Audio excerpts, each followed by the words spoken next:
নমস্কার দর্শক বন্ধুরা, লক্ষ্মীর পঞ্চব্যঞ্জনে আপনাদের সবাইকে স্বাগত জানাই। আজকে চলে এসেছি ওলকপি পাতার রেসিপি নিয়ে।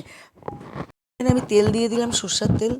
তারপরে এখানে শুকনো লঙ্কা দিয়ে দিলাম একটা দুটো, কালো জিরে, গোটা রসুন, কাঁচা লঙ্কা সব ভেজে নেবো আমি তেলে।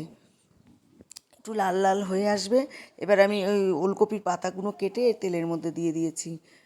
দিয়ে ভালো করে একটু মজে আসবে। দেখুন, সামান্য লবণও দিয়েছি একটু মজে যাওয়ার জন্য। মজে গেছে।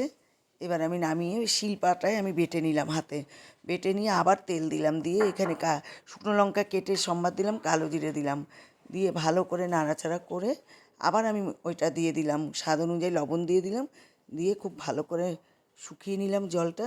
দেখুন, ভাত খাবেন, এক থালা ভাত খাওয়া হয়ে যাবে এতে। ভিডিওটি যদি ভালো লাগে লাইক, কমেন্ট, শেয়ার, সাবস্ক্রাইব করে আমার পাশে থাকবেন। ভালো থাকবেন, সুস্থ থাকবেন। নমস্কার।